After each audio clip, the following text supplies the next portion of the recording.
Jesus speaks the truth, and freedom is spiritual realities known through his word. He reveals the truth that sets people free from sin. Jesus said to the Jews who had believed in him, "If you continue in my word, you are truly my disciples, and you will know the truth, and the truth will make you free." They answered him, "We are descendants of Abraham, and have never been slaves to anyone. What do you mean by saying, you will be made free?" Jesus answered them, "Very truly I tell you, everyone who commits a sin is a slave to sin. And the slave does not have a permanent place in the household. The Son has a place there forever. So if the Son makes you free, you will be free indeed." Glory to you, O Lord. Praise to you, O Christ.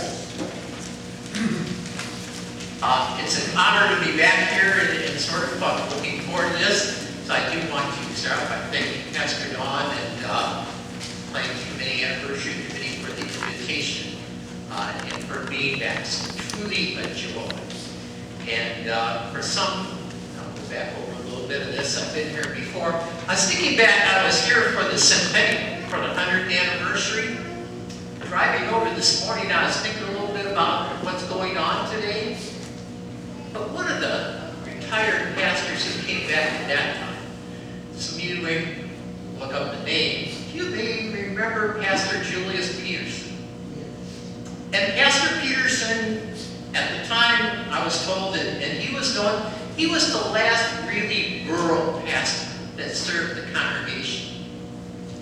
And the story was told, and I asked him this because there's two versions, that Pastor Peterson decided to leave Grace when he was driving back from Maple Park one day. And between Maple Park and Lily Lake, he counted more cars than people. The second version of the story is there was more cars than cows. And that's when he said he had to go. When I got to know that he was back, I asked him which of those versions was true. He started laughing and said, "I don't know, I don't ever remember saying that." But he says it's been told often enough that it's like one of those family stories. It must be true.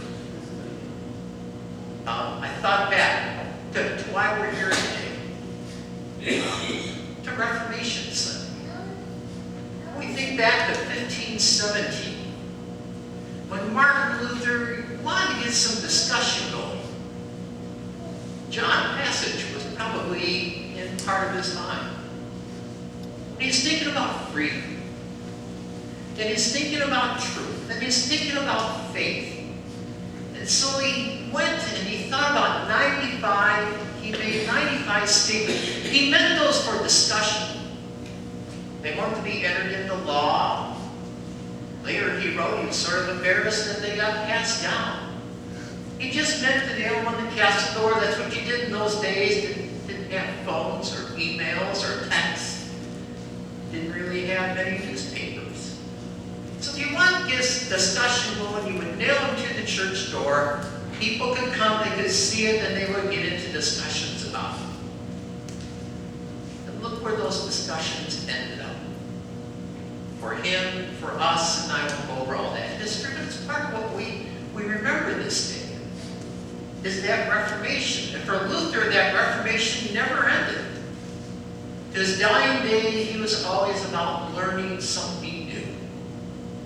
From Scripture, talked about children, family. He was famous for having people into his home and dinner conversations.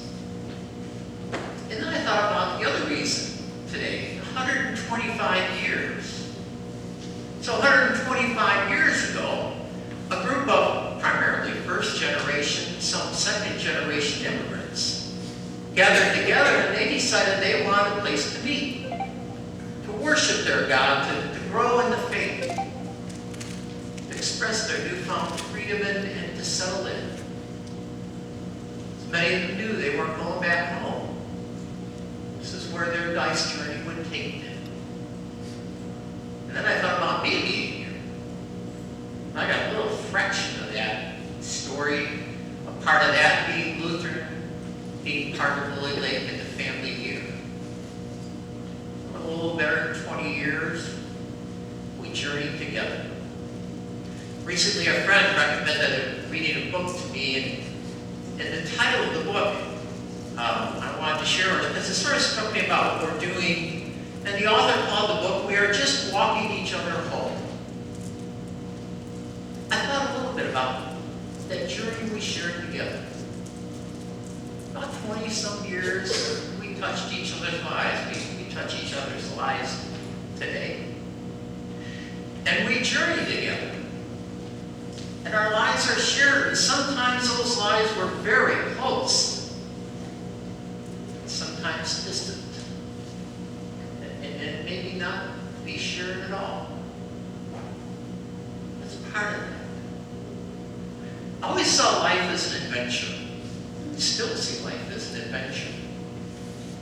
And that adventure takes us many places. When I was thinking about the freedoms that they were talking about, that Jesus is talking about, that John records in his gospel, and he runs that theme throughout his writings. So I began to think about those freedoms. I thought, when are you really free? And recently, and many of you know, but recently part of the adventure in life has taken me into the realm of cancer and cancer treatment. So get that new adventure going. And it is an adventure. It reminds me a little bit of when I was young and dumb. Then I knew it all. But I was always learning something. I was curious about things. And always wanted to see. Might get you to feel sorry for my parents. I left home to study for the ministry. You could do that in those days. But I left home at 15 and a half. And we didn't have phones. To deal with my parents is that I would write a letter once a week. Usually happened. Sometimes it was almost a page long, that little paper. Didn't work, so after a couple years, every other week I called home for a half hour. But then, the only time I went home was Thanksgiving, Christmas, Easter, or spring break that we had in those days. And then for the summer. And I thought about that, being separated and gone. And part of why you might feel sorry for my parents, I was never homesick. I had to be years later that my sister told me that when I thought my parents were pretty proud of me, my sister said every time you left, there was great tears and weeping from Mom and even Dad that you were gone. And they knew. They knew that those paths wouldn't cross for a while. But they came a part of that. Part of what I learned through that adventure when I was younger, part of what I learned about the adventure through cancer, is how important our relationships are. I recently have been reading a great deal, a couple works, by a lady, actually she's a seminary professor at Duke University, Duke Seminary, Kate Bowler.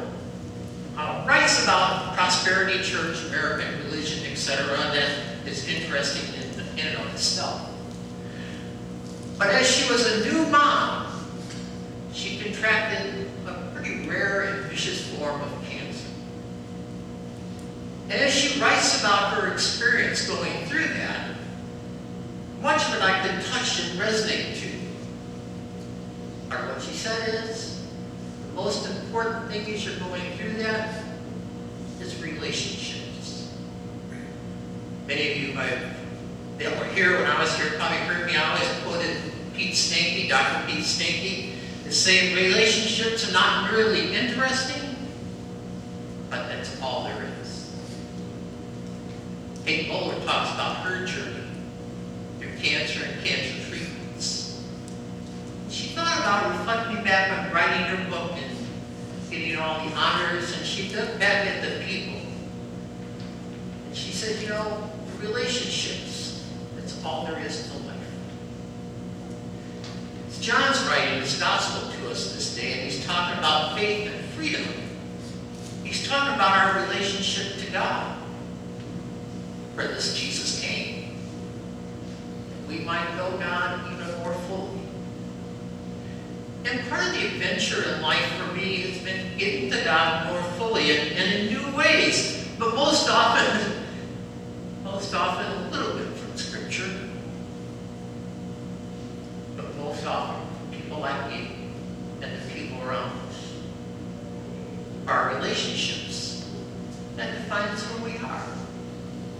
That's who we are as Christians, who we are in our family, who we are in our journey in this life. As we share that journey and that adventure with each other, often they come in the form of stories. One of the struggles in being invited to preach here today was which story. There is a lot of stories that have been shared. And a lot of life. A lot of them pretty funny. Some of them not so much. Some about tears being shed. Some about laughter being shared. It's part of the life that God gives us. It's part of the life that we share. No matter where we're at in our journey in life in terms of ages and where we're at in history.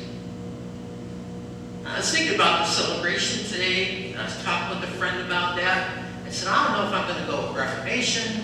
I'm not sure if I'm going to go with the anniversary of the church, my time that we've shared together. He said, just how God's been at work. He started laughing. He said, wow, that's only covering a sliver of God's time with his people. There's a whole bunch of time that God has been with his people in his creation. You can talk about the memories past, and that works best, I think, when we remember that God has been in there. I think that is the message of God's gospel. That no matter where you're at in life's journey, what you know, what you think you know, what's coming or what's going, what you may be losing, what you may be gaining, no matter what, God is there. And he's always present. For me, occasionally, I find him in the words of a book, in the words of Scripture, in the moments of prayer. But mostly, I find him in my relationships with the people around me. So one of the blessings of cancer is a lot of new people journeying that same path with me. And with some of you, you just learn that God is there. And people is there. We turn that freedom around and we want to share that freedom and that faith. And I simply think we do it by being there. I remember a counselor once saying that the most valuable gift you got to Satan had to share with people is not the words of Scripture, not the words of wisdom or life lessons, but simply yourself. That you are there with them. May you be that gift of faith and freedom to the people around you. May God continue to send people into your life. Share that